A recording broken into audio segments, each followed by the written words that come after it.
Walker Buehler is back on the Just Baseball show. And of course, as it's been going for the last month or so, it feels like every time we get you back, there's just so much to talk about. We're going to talk about Bring Your Daughter to Work Day, which was the first that you could ever participate in. Really excited to hear about that. We got spring training updates. It's been a circus in the best way possible, I think, at Camelback Ranch. So excited to hear your perspective on that.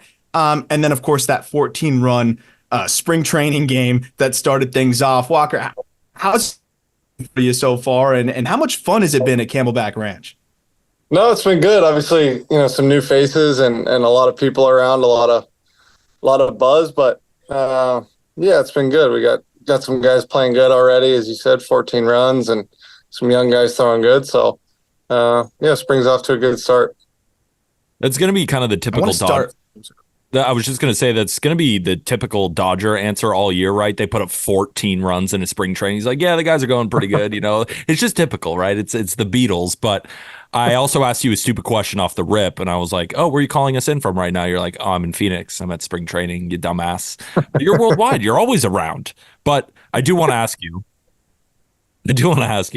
the baby, Bring Your Daughter to Work Day. Let's start with that. Yep. That was the first thing I put on our topic list because, she looks adorable. Yeah, she is. I keep telling everyone I'm just glad she didn't come out looking like an alien, but no, Finley's pretty cute. We're very happy and very excited. My wife's been a trooper. She's not sleeping quite as much as she's letting me, but no, things are good. What would you say the biggest adjustment has been to fatherhood? Obviously, you've got a lot going on the baseball side, but just being able to balance that now and kind of getting the taste of being able to balance that now as you get into the season. Yeah, listen, it's still early. We're less than a month into this thing, but it's hard to explain how much I feel like having 3 dogs kind of prepared us in some weird way. Just I think having 1 dog is nothing like it, but we have a whole house full of the little maniacs, so it has helped significantly. But no, you're basically just living 3 or 4 hours at a time in between, eating, pooping, and sleeping. So that's kind of all there is to it at this point. I think right now it's a little bit easier than teenage daughter will be. So we're just trying to savor the baby time. What's worse, the diapers or the lack of sleep? I'm pretty lucky. My wife is very on top of it. So the lack of sleep hasn't been a real concern for me yet. So the diapers, I suppose. So you get all the good parts of being a dad. Exactly. Yeah. What was it like bringing her around the ballpark or just around the complex? I'm sure people were there's nothing like a baby. You've even grown. The toughest guys in the world will kind of melt to when they see a baby being, brought around, especially when it's yours. And I know everybody must be so excited about just you being a father and having your first kid. What was that Bring Your Daughter to Work Day kind of like for you and how did it feel? Yeah, it was cool. I wasn't super thrilled about my bullpen, so having her there was better. Kind of resets you a little bit, but now everyone keeps telling me I smell more responsible. So I look and smell more responsible. So I guess I'm growing up now. Who told you that? Like which player? Or was it like a group of players where it's like, we feel a different vibe about you, Walker? Yeah, I think it was a consensus kind of, but I think Barnes may have dropped that line. So I learned last time not to call it rehabilitation process, not to call it the rehab, but I've learned my lesson, Walker. How's your arm? Yeah. Things are good. I think, I don't think it's out there yet. I think I may be facing hitters on Tuesday. So that's kind of the next step. Obviously we did that a few times last year and, in the build up to the game. So, another kind of box to recheck and get going. But, my last pen was a little bit better, kind of got the body going and, it's these weird cycles, man. You get hurt and then start playing catch and you're basically making every throw to not hurt, right? You don't want it to hurt. So your body kind of takes over and you throw with your body and then your arm feels better. So your body kind of takes a break and you start throwing every ball with all arm and then you have the off season. And so, getting back into it, trying to get everything to kind of work in sync has been a little bit of a work in progress, but I think there's also part of it where I'm very tinkery all the time and trying to make this different or whatever. And, trying to get back to kind of just throwing and feeling good about it. And then we can start progressing. So, I'm feeling good, but, Tuesday's a big day. For fans and just like listeners to understand the difference, because it is, just always when you're even talking about the rehab side, but just in general of just getting yourself ramped up for the season, there's a big difference between bullpens and then facing live hitters. But for you as a pitcher in those spots, like what's the difference for you in terms of what you're looking for and looking to get out of it compared to a bullpen and of course facing live hitters? Yeah, I mean, you're looking for like an uptick in velocity, obviously. Probably, we kind of, the way I've always looked at it is between cleats and facing cleats plus game. So a lot of times we throw bullpens in the off season and stuff on turf mounds, especially if you're not from California or warm weather places. You're throwing on turf without cleats. So for me, I've always felt that a hitter plus turf or plus cleats should be about 4 to 5 miles an hour in general. So if you're throwing 90 on turf, you'll probably be throwing 94, 95, something like that in a game. At least that's how it's kind of been for me personally. So, I've been doing the cleats thing, had obviously been in LA for, all of January and was feeling good about it. So hopefully we see a little bit of uptick. And, I think the way to kind of think about it is like if you walked outside of your front, your house and tried to run right now, like there's a certain threshold that you could run. But if I was there and raced you, you would you would be able to run a little bit faster, right? So I think it's kind of that theory or that, I guess reality that, when you're facing guys that and, if you give up a homer, you'll never hear about it. Like just a good soft build up into getting into games. And, I imagine I'll throw to hitters, a lot of times. I'm still hoping to pitch in a Cactus League game or two at the end, but I think this is kind of where we're going to be most of spring training for me. I'm interested in what you said. I think the answer right before this one, where you were talking about your bullpens and you were talking about tinkering, those intricacies, because you're a pitcher who knows your arm, you're a pitcher who knows your stuff, and you know that when your stuff is at the top, you're going to be one of the best pitchers in baseball. So when you talk about you're a tinkerer, I like that term. What does that mean? What are you tinkering right now?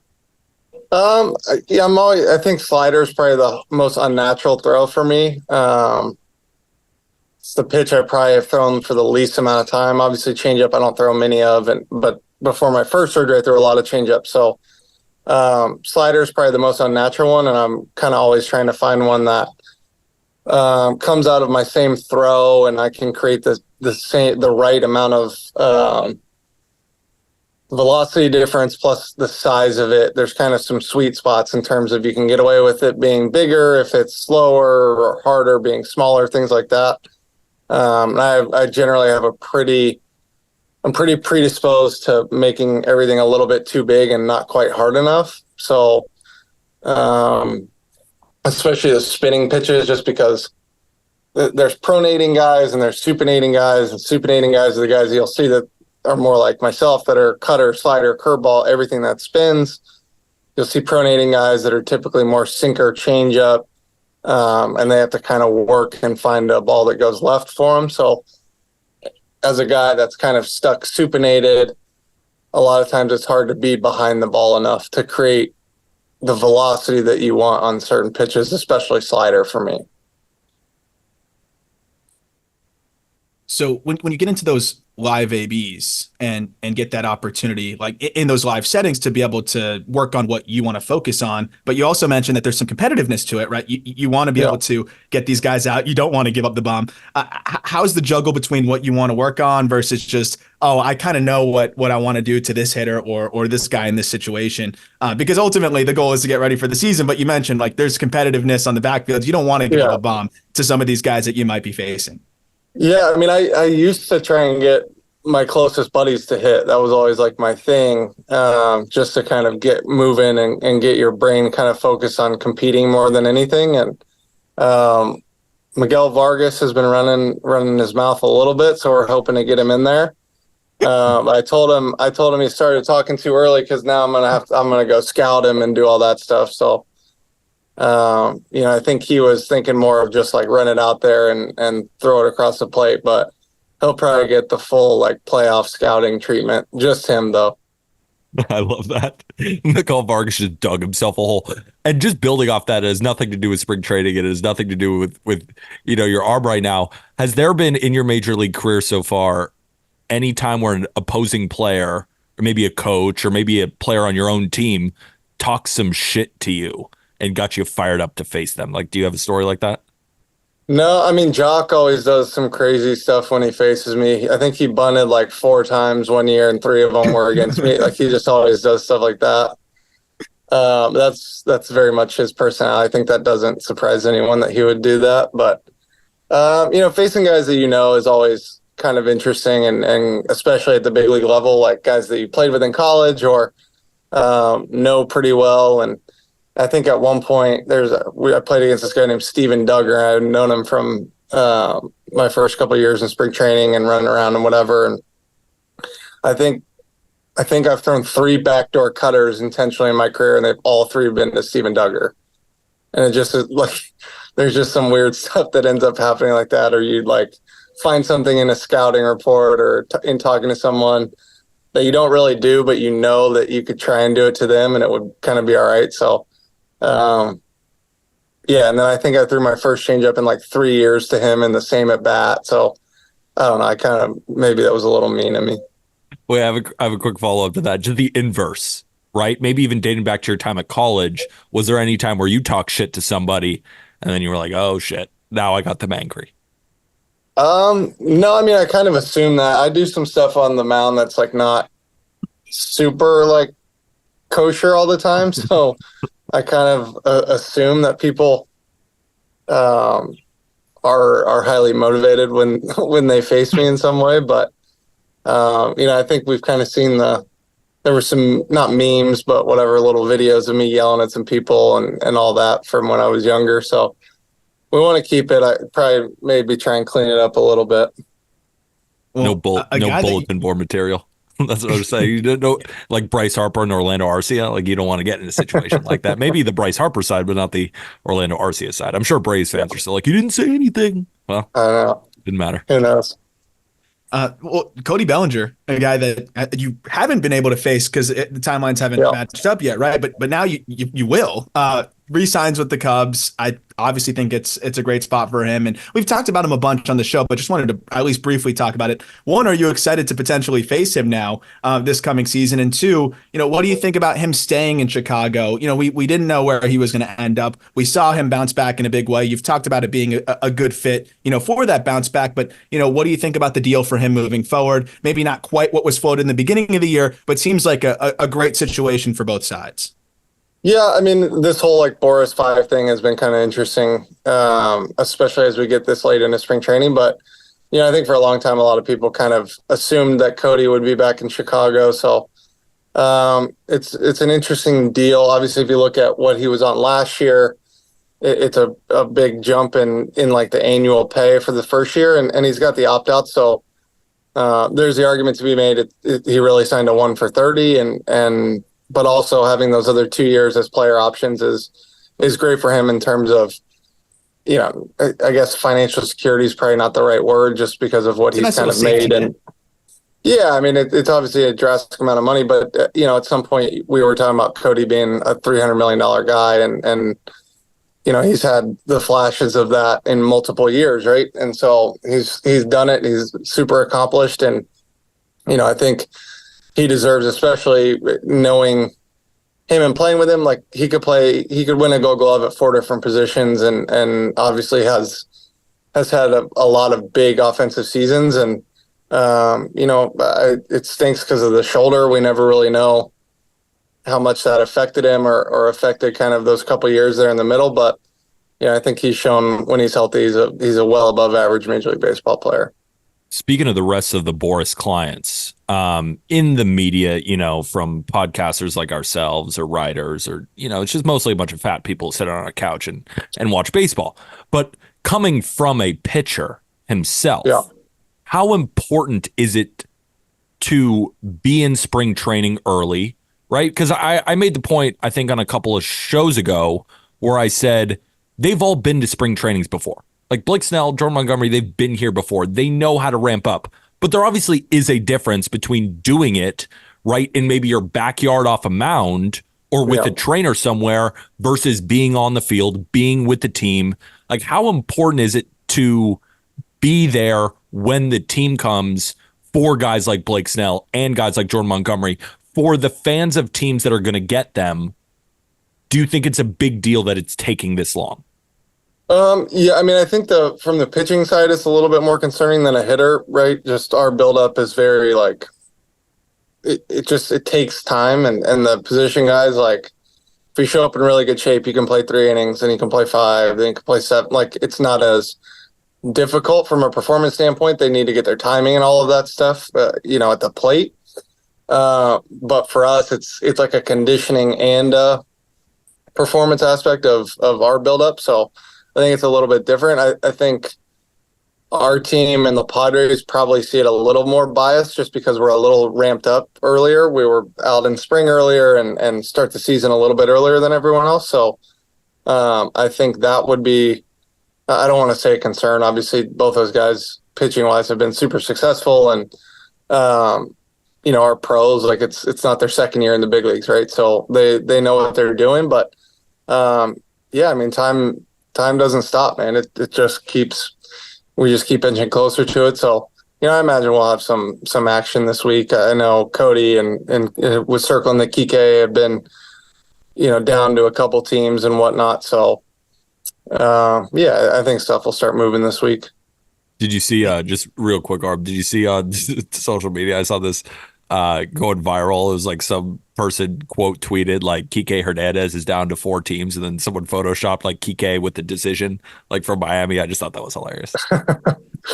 No, that wouldn't surprise me that much, actually. I don't know if you guys ever saw his engagement pictures or whatever he took. Yeah. They were pretty good. That's why I brought it up. I feel like he loves it. Like, this is great for him. He's a good dude. Did that get brought up in the clubhouse? I mean, those pictures were something else. Like, that had to be a conversation in there, right? Yeah, I mean, I think from my recollection of it, there was like, hey, honey, I want to do pictures. And he was like, the only way I'm doing them is like this. And so I guess they settled on what they did. But, those two, they go all in. So they came up pretty good. I love it. I love it. Well, I want to just talk about, we've discussed in the beginning, already the buzz that was at, spring training for the Dodgers, but now you've had a little bit more time to really soak it all in. And now we've had some Ohtani live ABs. We've seen Yamamoto start to throw a little bit more. Kind of a 2-pronged question here from your perspective of just what you've been able to see now, up close and personal with Ohtani ABs, a little bit more of Yamamoto throwing. But what's the media spectacle been like as well in terms of, like, have you ever seen anything like this for a spring training or anything even close to this? No, I mean, the media stuff is obviously different, just a different level, amount of people. But, I think we're all settling in. Like, the how does it feel to have Shohei on your team questions or like the basic stuff is kind of died off, which, I think is very natural. He's, we've been in spring training for a little bit now, but we're excited to see him out there. Both those guys, I think they'll be in games this week, I saw. So, Yamamoto's been really impressive, and obviously Shohei is him. So, we'll see what happens, but we're excited, and everybody's kind of gearing up and getting ready for Korea and getting excited for those two guys to go with the team. And, I think it's going to be nuts over there. So how does it feel to have Ohtani on your team?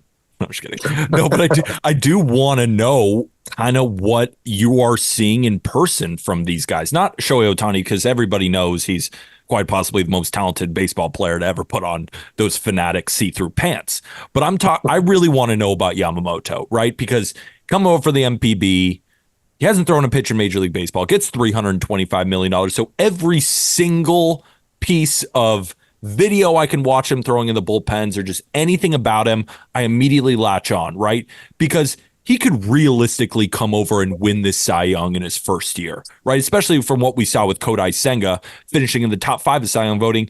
And Yamamoto has a much higher prospect pedigree, and he's 5 years younger. So we all know Ohtani's great.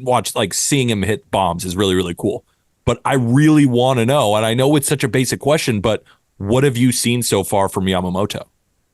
Yeah, I mean, obviously, it's kind of out there, like all the javelin and the way it works and stuff like that. And, at the end of the day, you do whatever you want as long as you throw the ball hard and where you want it. And, I play catch with him and watch him throw bullpens and stuff. And he spins the ball great. There's a lot of, juice behind his heater. And, I think the only thing we'll see is just the ball change. I know that's been a real thing for some guys that have come over, and takes them a little while just because our ball's a little bit bigger than the one they play with over there. So, but outside of that, man, it's hard to kind of,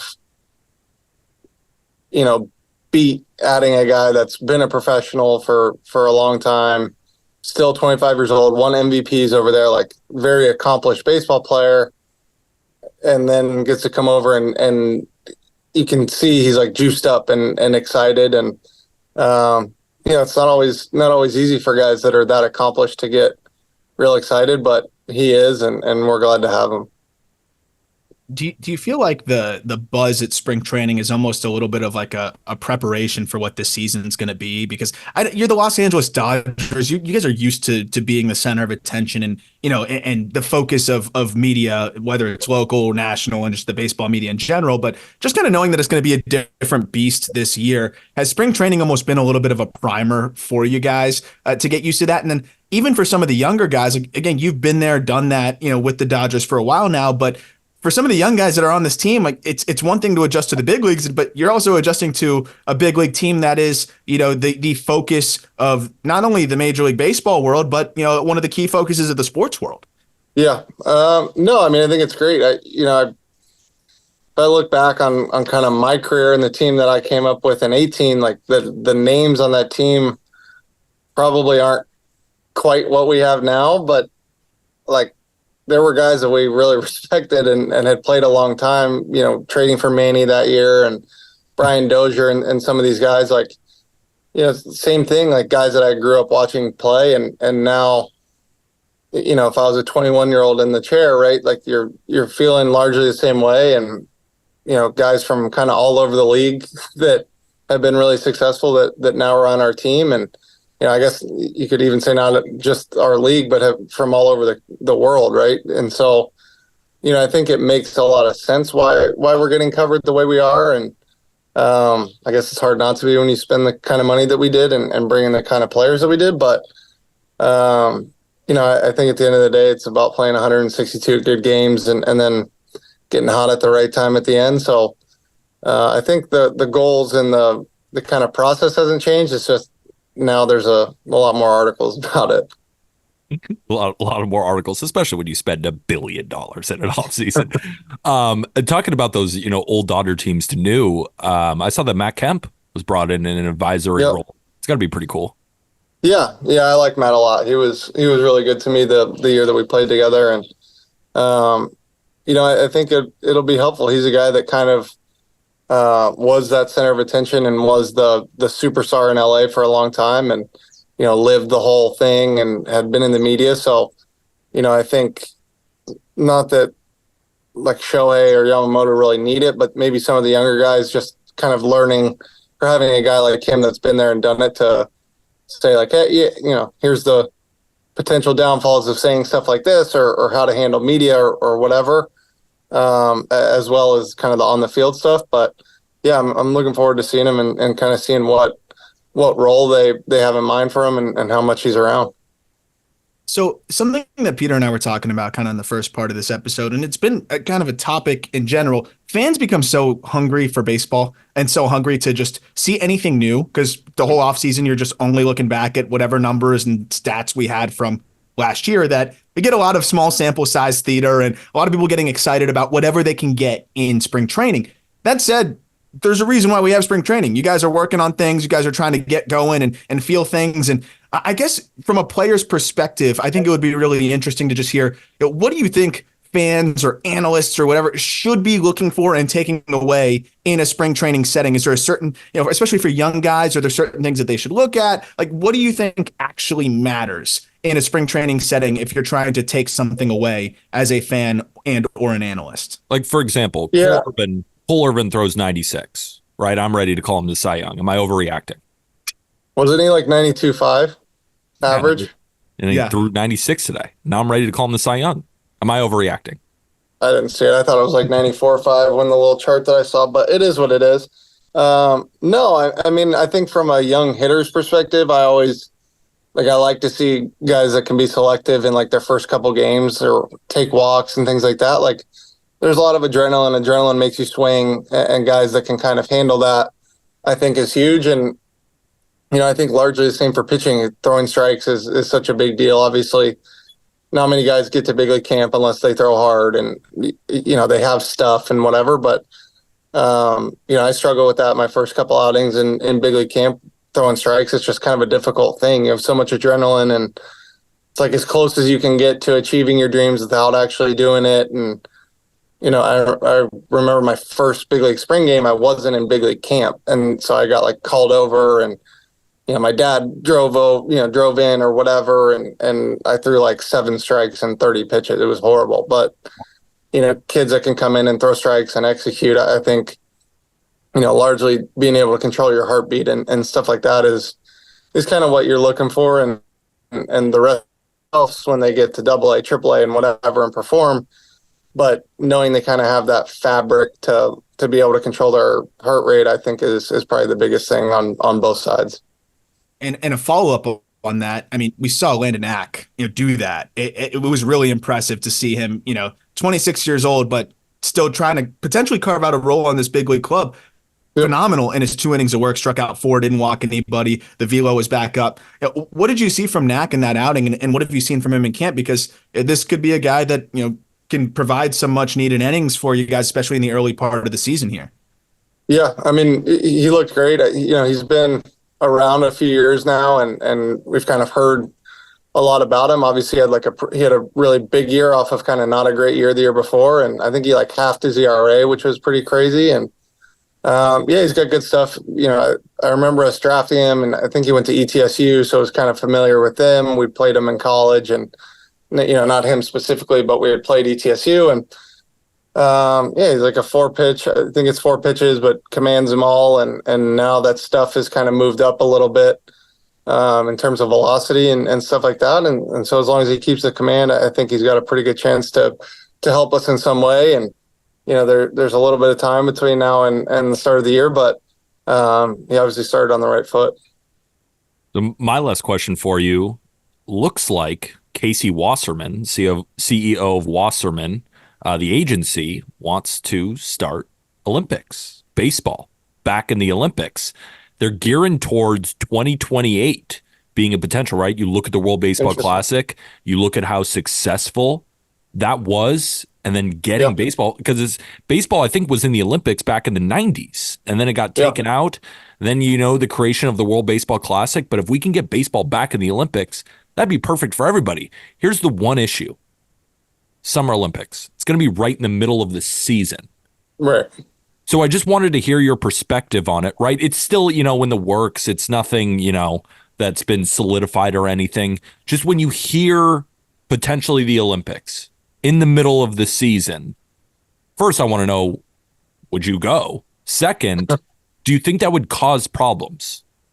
Yeah, I mean, there's so many logistical problems with trying to do anything in the middle of the season. We had this talk of, we had the World Baseball Classic last year, and it was arguably like the most exciting one we'd ever had, and this big ending, and Ohtani and Trout and whatnot. And I think there's kind of 2 ways to look at it, especially if you have to do it in the season. Like, I think the preseason stuff is hard because you're just asking yourself to ramp up so much faster and to like ultra competitive levels instead of like facing a hitter or facing your buddy, right? Like, it's just difficult to do. So if you're going to put it in the middle of the season, it makes more sense from that side, right? But then, we've got guys that are on large salaries that are there to play for our team or whoever's team, right? And so to do a tournament, All-Star breaks, 4 days, 5 days? Like, you can't do a tournament that quickly. So you're just, there's not room, right? But I guess talking the World Baseball Classic, could they move it? My thought has always been kind of the miracle on ice hockey team, right? The non-40-man guys can go and represent your country that way, I think is probably the easiest solution. Now, I think as a baseball fan, like, and a fan of the World Baseball Classic, like everyone wants to go see Paul Goldschmidt, Nolan Arenado, and Team USA. The best representative, most successful representative of those teams, right? And so having your 40-man guys or guys that would be on all-star teams, I think is the best product. But it's just hard, man. It's such a counting sport, and so you have the Olympics every 4 years. What if you replace your all-star game with that, right? Well, then you didn't play in the all-star game. Then one city's missing out on like a 3-day event that's pretty big to a city. And now the baseball revenue of that all-star game is going to whatever city already has the Olympics. So like, there's just a lot of logistical stuff. Like, I think every baseball player would absolutely love to wear a Team USA uniform, especially in an Olympic format, probably followed by World Baseball Classic. And, I was lucky enough to go to play on the college national team for 1 week, and it was still one of the coolest things that I've ever been a part of. So, kind of understand what that stuff means. It's just logistically, it's so hard. And then you start talking about other countries that would be in the Olympics, and if their players aren't on 40-man rosters like us, are they still professionals? Then you really get into like the Miracle on Ice, where our college teams were basically playing pros. And so there's a lot of questions. I have a lot of respect for the guys at Wasserman. And if that guy's leading it, maybe there's a way to do it that makes sense. But, I think at some point you're going to have these super long qualifying rounds that are pre-Olympic, and then you're going to have like a 4 or 8 team tournament over the All-Star break, which I think is fine. I think if you can move 4 teams into the All-Star break, and it's everybody plays each other once, and then there's a round robin champion essentially that for the medal, like there's a way to do it. It's just you have to get through all these countries that want to field a team first. And I guess largely would feel like the World Cup in some way, where you play for months and months and months, and then there's like the big event. So, I think it could be done. I don't know how. I don't know what product you could end up with. Do you think you mentioned the idea of, at least one of the pros would be the fact that you don't have to rush to being ramped up. And that was the big issue with the World Baseball Classic was, you're going right into high leverage, high adrenaline situations before you really would have even been going through the rest of spring training. Whereas here, you're in the middle of the season, your body's ready for it. You'd be able to make that seamless, transition. But then you mentioned all the other logistical challenges. Do you think that it makes it any more likely that at least there seems to be a little bit more safety there in terms of guys are ramped up, guys' bodies should be at least in game shape? Like, would teams be more receptive to that, or do you just think it's going to be something that's going to be really difficult to be sold to owners, I guess, for all the reasons that you laid out? Yeah, I mean, it's the same as the World Baseball Classic. I think it's always difficult to get guys. They do a lot of insurance stuff for the World Baseball Classic and insure contracts, and there's some squirrely stuff with that happens. And so you're going to be dealing with very, very similar things. And then one guy gets hurt and it changes the complexion of everything for a team and for kind of the future of Olympic baseball, I guess. So, it's an interesting deal. I mean, you see so many of these guys, Latin American players, go back and play in their winter leagues. So then there's like the argument that you could potentially do it after the season, but then what are you going to wait a month and then build back up? And there's just a lot of logistics with that as well. So, and then it's not in the summer Olympics, right? Then it's in October, November. You could say non-playoff guys can go play, but then you're going to eat into the TV deals and stuff for the playoffs. So there's just a lot of stuff, but that's part of our game. And that's why, the Major League Baseball season and our playoffs are such a big deal, is because it's kind of known that there's nowhere else in the world that is playing that level of baseball throughout the year. And, I think that's probably kind of the problem with soccer for a lot of American people, or people that grow up here, is like the leagues are confusing. There's 6 different leagues and they're all really good, and the best players aren't in the same league. And you just kind of get this muddied water that if you didn't grow up understanding it, it's kind of hard to keep up. Like, who's the best soccer team in the world? I don't know. I know the teams that I know the names of, right? But I couldn't tell you who the best team is and even what league they're in. So then you start trying to sell Olympic baseball, and you're talking about 40 man and non 40 man and restricted and this and that. And it just kind of muddies it to where I think everyone would tune in if you said, here are the best 200 players in the world from 8 different countries and let's go see who wins. I think that makes a lot of sense. But, that it gets thrown around a lot. Like, as you move through the kind of career path of getting to the big leagues, like, hey guys, like this is never going to be like little league again, man. It's not just show up and play. And so that's kind of the reality of it. But, at the end of the day, most of us are out there trying to live like our dream or whatever and support our families. And, I think it would be a really cool feather in the cap to play for Team USA in the Olympics. I see a lot of hurdles. Yeah. A much simpler and stupider question. How are the jerseys? How are the pants? Is everybody on social media freaking out too much, or are they really that bad? I mean, there's some interesting looking stuff I've seen out there on social media, man. I don't. They're interesting. I think there's some pretty simple things they can do to clean them up a little bit. Obviously, the name being a little bit smaller is an interesting deal. I just don't like the way that looks as much.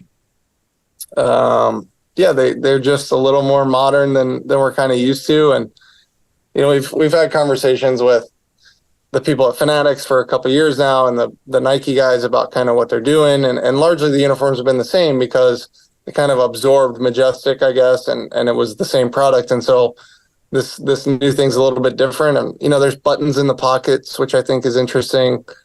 I'm kind of curious. I've never, they're kind of like a chino, the fit's a little different. I think we've talked about it before, but we used to have like 3 or 4 measurements that you could do and then alter and whatnot. And I don't think you have quite as much flexibility in the fit as you used to, but they are a comfortable jersey but they just are different. And I think anytime you change something that has largely been the same for 15, 20, 25 years, like people are going to have kind of a little bit of pushback. And I think they'll probably end up changing a few little things and try and get them not see-through. But, other than that, I think we are where we are.